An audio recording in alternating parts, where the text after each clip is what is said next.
So I think, it's exactly as you said. This is really, a question over the team that's been sent in, particularly, Witkoff, and believing Putin and falling, again and again for, the dangled promises of investment, while it's clear that Putin is playing for time and hoping for a fracture in NATO. Because this, from the beginning, has not just been about Ukraine. It's been about fracturing NATO, which is a much bigger picture item for Vladimir Putin. To what extent should President Trump get involved here? I mean, Mr. Whitaker, Mr. Rubio meeting with Putin, that just doesn't feel like that's a recipe for really moving the ball forward here. Well, you have sort of a divided approach to within the Trump sphere with Witkoff, Vance, and Jared Kushner on one side. You've got Rubio trying to placate to a certain extent and steer the ship back on in negotiations to a better place.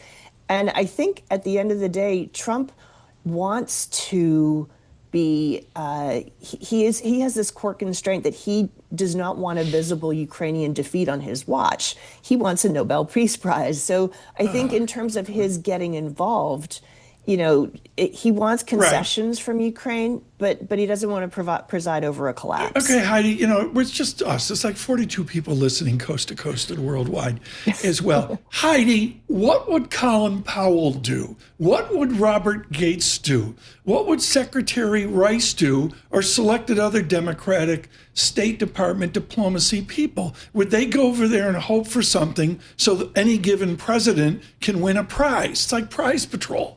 I expect Ed McMahon to show I think up.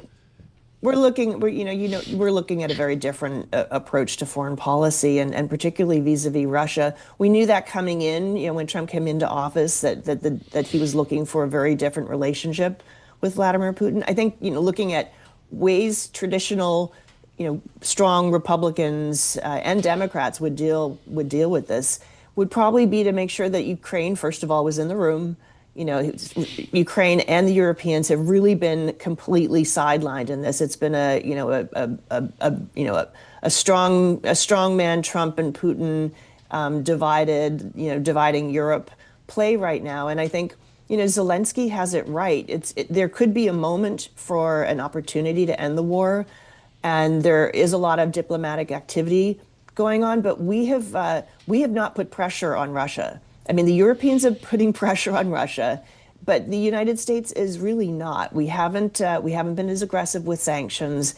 We haven't really backed our allies in supporting Ukraine, and certainly, if the U.S. is putting certain pressure on, for example, India for buying for continuing to buy Russian oil. But it really isn't putting the thumb on the pressure on Vladimir Putin, and I just don't think, absent that, you're going to see any movement. Okay, so we're seeing no movement. I think Paul and I are asking the same question. Where are we, say, in February?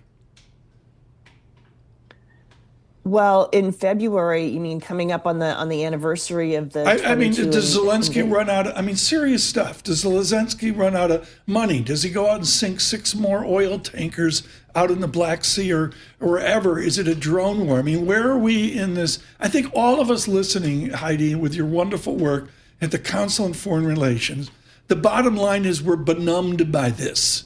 Lisa, how long has it been? 3 years? The war's 3 years, 4 years? 3 years, yeah. I mean, Heidi, Paul, in America, war's 4 years, that's it. Yeah. That's what was a problem with Vietnam. Heidi, where are we, which ghost are we fighting in February? Are we just going to have Ukraine run out of money as one talking point? So, I do think there are more people in the United States and certainly in Europe paying attention to this because, for Europe, this is pretty existential. But there is this ticking time bomb in the background, which is, where's the money going to come from to pay for not only the military, the acquisition of arms and the arming of Ukraine, but also just, for reconstruction, for paying pensions. And the IMF was just there, and they reached an agreement on a new facility for $8.1 billion. And that's smaller than I think, Ukraine was hoping for. And they've tagged the financing gap for the next 3 years at $136.5 billion. That is huge.